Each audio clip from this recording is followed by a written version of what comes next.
Okay, in this video we're going to be talking about defense, specifically the mark's role in defense. However, I wanted to go to a higher view and talk about defense itself. Frisbee is a game in which offense is favored. Perfect offense will always beat perfect defense. Therefore, our metric of success for defense cannot be, did I get a turn? Did I score? It cannot be that, but more instead of how much pressure did I bring? How many tight, difficult throws did the enemy team have to take to score? One way we can be successful in this metric is by using forces. Forces help us coordinate our defense. They're schemes that allow us to force an enemy team to throw in a certain spot. So in this example here, we're going to be forcing home. Therefore, the attacking team is forced by the mark to throw into a space. Since this space is predictable, our defense can therefore set up in this space and make it hard to throw.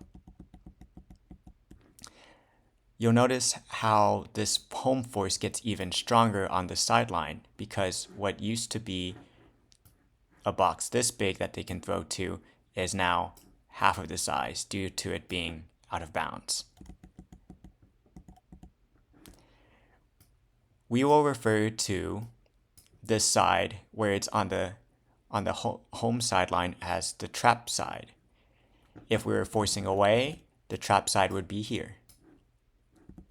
Once again, since we are forcing home and we're on the home sideline, it also is referred to as the trap sideline. You can remember it by thinking that the mark is trapping the offense onto the sideline.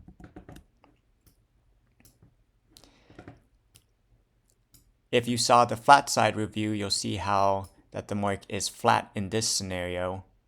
Same force, the force is still home, but the mark is flat. That is because the mark is flat against the offense. So that's the flat side. Trap side, flat side. In the middle of the field, our mark is more of at a quarter mark, a 45-degree angle here, trying to take away as much.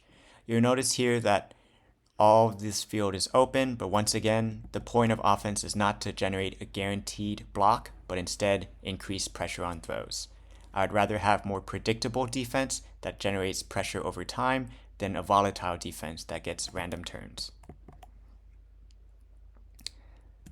So we're going to review some of our trap side marking and see points where we can improve.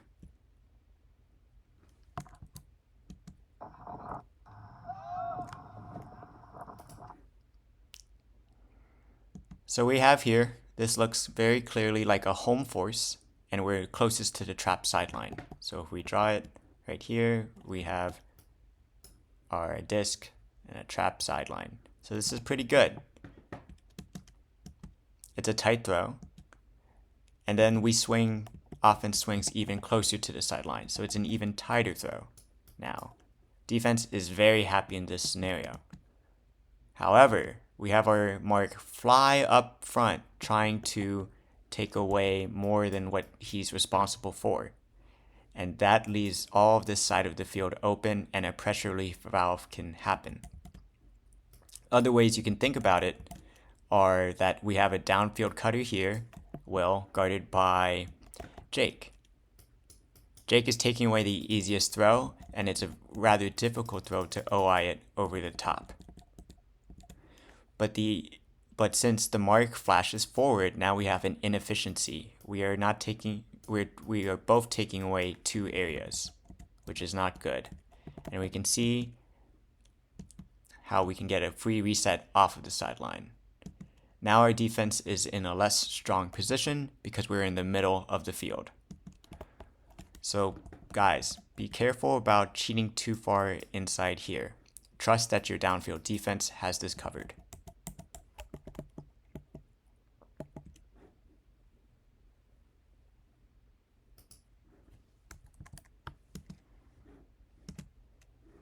We're going to hopefully be able to do the same thing again.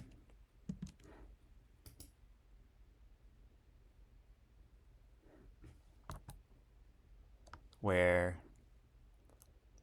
we're just too far inside, allowing this throw to go off. And you can see, if you pause it right here, us being this far inside really isn't taking away anything, and our defense is trying not to get beat up line. So once again, our mark is not predictable. We are cheating, trying to play hero, and it is hurting our team. 1326.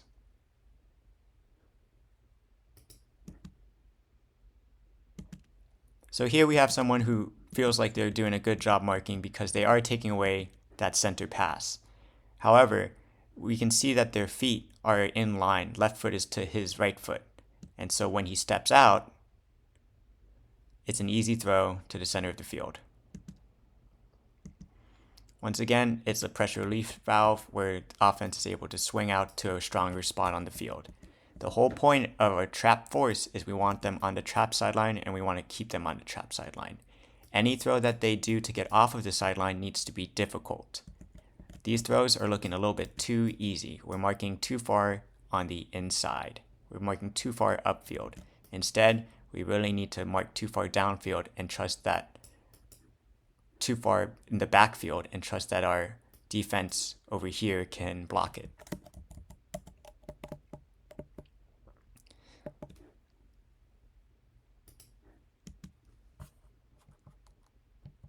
Some examples of a good force here. We'll have Trevor marking Jake over here. He does a good job at denying the upfield just for a couple stalls. Once the stall count resets, you'll notice how Trevor is guarding this area right here. And this area is being guarded by the upline. Forces a tight throw. Now remember, perfect offense will beat perfect defense, but we're happy with a tight throw. And they're still at a disadvantageous spot, kind of here stuck on the trap sideline. For those of you who didn't catch that, the force is home. However, the force is home, they're attacking here, and the force is home, so they are on the trap sideline.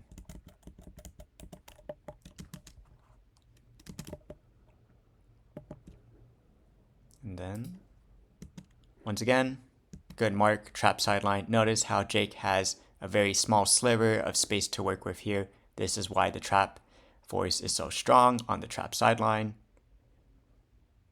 And then once again, we have a difficult throw up to space. This is a throw I'm happy with. Many people will be like, oh, Trevor, you got broken. But it's a floaty throw out to space with a loss of yards. Once again, pressure builds.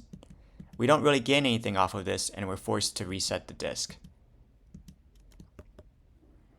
So just to draw that out once more, Trevor was so far inside that this throw had to be floaty for a loss of yards and having the disc here, allowing us to continue to build pressure.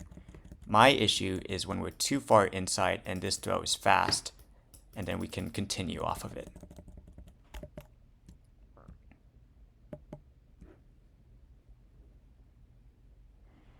And then this is kind of what the force offense, this is a spot where defense is very happy. You'll watch here that white is on offense and that they do a reverse booty, which I'm not too happy about, but that's okay. And you'll notice the sliver that O-line has to play on here. You'll see how it's just really tight throw after tight throw. And you'll notice how much of the field that white is not able to use. Just tight throw after tight throw. Even this one I'm okay with because this gets even tighter. Now, if we're able to seal here, then we really got him. But the hard part is when we get broken in the middle and it's that pressure release valve. Now we're going to move on to flat side marking. Once again, quick review, flat side is the side at which the mark is giving a free centering pass to the field. We've originally taught flat side marking because we were scared of people getting beat around. As here, you'll notice how there are some inefficiencies here because the flat side isn't really taking away much. Just a quick view for you visual learners on that. Doing as directed, we have Will taking away the flat side. On the flat side, we're forcing home. And we'll see here that Will really isn't taking away much, but he's doing as directed. Similar here, 837. This is the defense we have prescribed to y'all, flat side defense. where we are taking away the flat side. Ways we can kind of upgrade this defense is if we instead mark flat. So instead of taking away not that much, our mark will be flat and we'll take away more of the field. We'll see here on this throw, we're still home force. Jake is going to go far out to block this backhand, and then he's going to stay flat. You'll notice how Jake doesn't go all the way around, but instead stays here to kind of contest an inside throw and make it difficult. If he was all the way around, Royce would have felt comfortable throwing this throw right now, but since he's in front, Royce waits and the window is a little bit tighter, and it results in a turn. So that is an upgrade we can do for our flat side defense.